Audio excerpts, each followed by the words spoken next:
Chapter 46. Description of the Brahma Yagna. Om Shri Ganeshaya Namaha.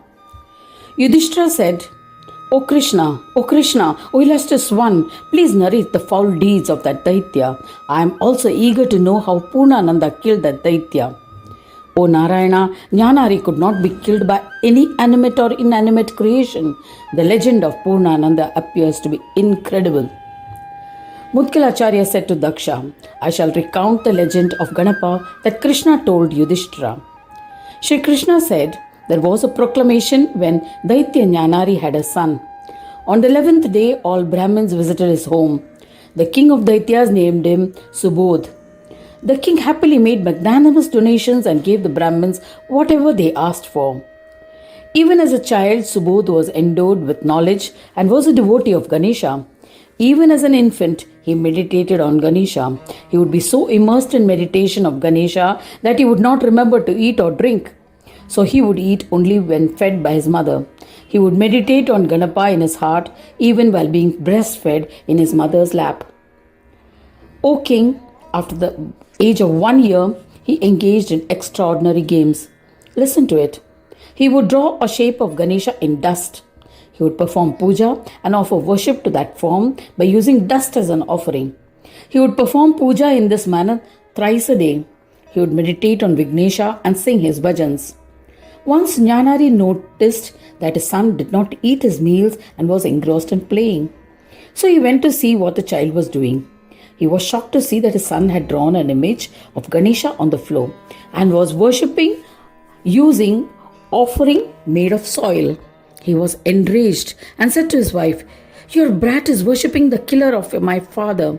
O beloved one, I am not going to kill him, but you must explain to him and forbidding him from such deeds.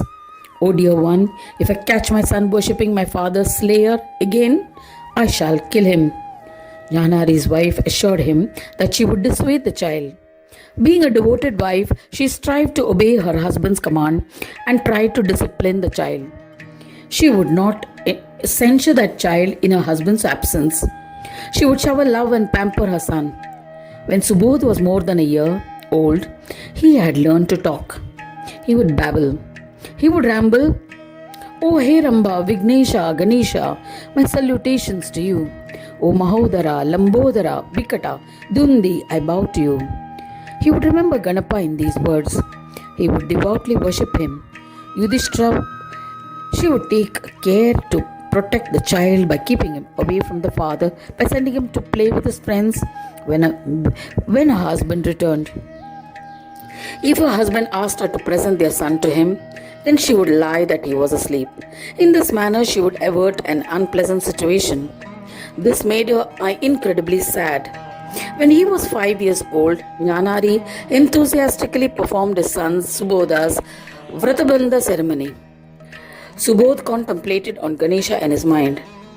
In order that the ceremony is not disturbed, he worshipped Ganesha mentally. After the ceremony was concluded, he took blessings from everyone. His father King Jnanari sent him to a Gurukula. Sons of other Daityas were also resident at the Gurukula. Shukracharya always diligently taught demonical skills, Asuric Vidya, to his disciples, which would enable them to deceive devas. Guru Shukracharya would pay special attention to the prince, but Prince Subodh would be meditating on Ganesha with devotion. When his guru tried to impart demonic knowledge with enthusiasm, Subodh would stand before him with his palms joined in reverence. He would be dismayed at what he was being taught. A wise Subodh said to his deluded teachers, he said, Brahmins, who are steadfastly devoted to Brahma and well versed in yoga, and especially devotees, would worship Ganesha. All scholars abandon their delusional demonical knowledge and worship the form of Ganesha, who is devoid of differences and non-differences, to attain him. This is why they are considered reverential. O eminent Brahmins, you are all proficient in knowledge, yet why do you insist on teaching deceit and ignore worship of the most supreme Ganesha? If a Brahmin is following his dharma resolutely, then his teachings are admissible. However, if a Brahmin is not a steadfast devotee, his teachings are not recognized even if they are enticing. There is no doubt about it. A Brahman who is virtuous and unattached is to be honored. There is no doubting it. They are respected everywhere. Hence, I bow to all Brahmins. If your teachings are beneficial, I shall accept them. But if they are not, I will never accept them. Sri Krishna said to Yudhishthira that on listening to the impudent words of Subodh, Maharshi Gurus were astounded. They tried to explain the son of the Daitya king. O Subodh, we shall impart only the knowledge of Dharma which is beneficial to you. You are still a young lad. You have elucidated what is Swadharma, our Dharma, and Yoga as if you are the Lord of Yoga. O intellectual one, you have not yet learnt the precepts expounded in the Vedas. How did you acquire this knowledge?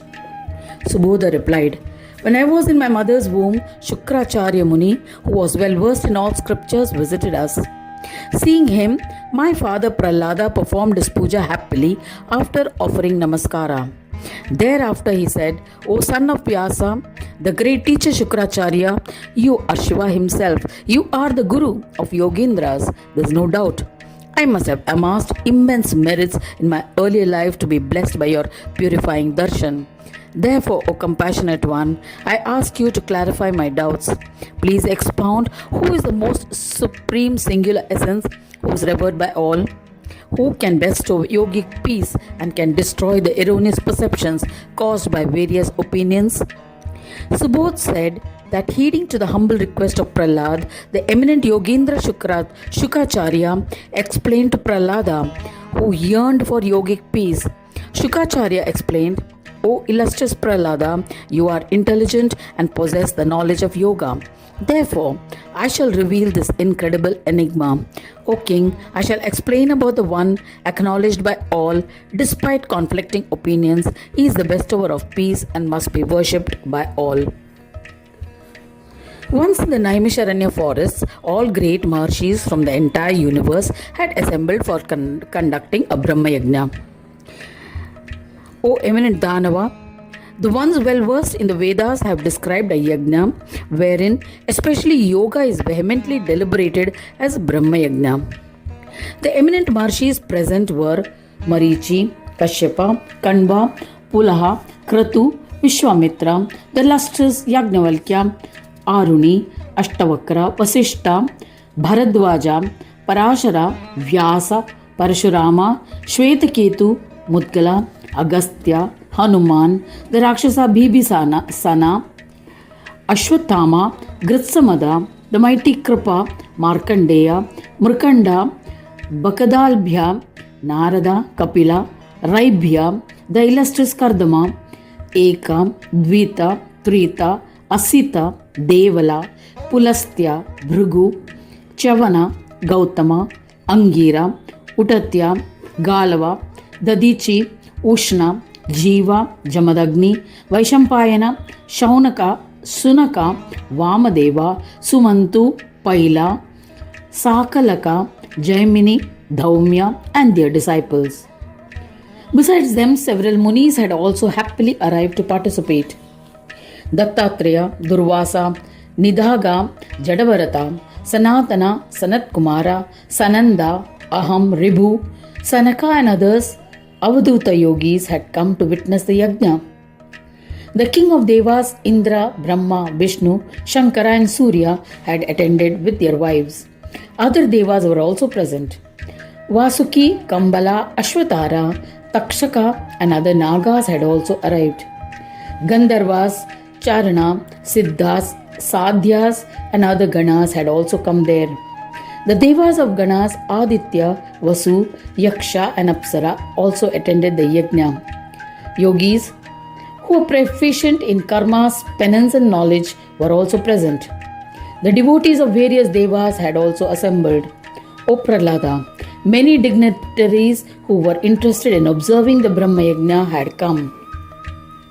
Many had resolved earlier to attend the yagna and had arrived for the same. Thus ends the 46th chapter titled Description of Brahma Yagna in the third khanda of the Purana Upanishad, Srimad Mudgal Puran, describing the legends of Mahodara, dedicated to Sri Gajanana, End of chapter 46.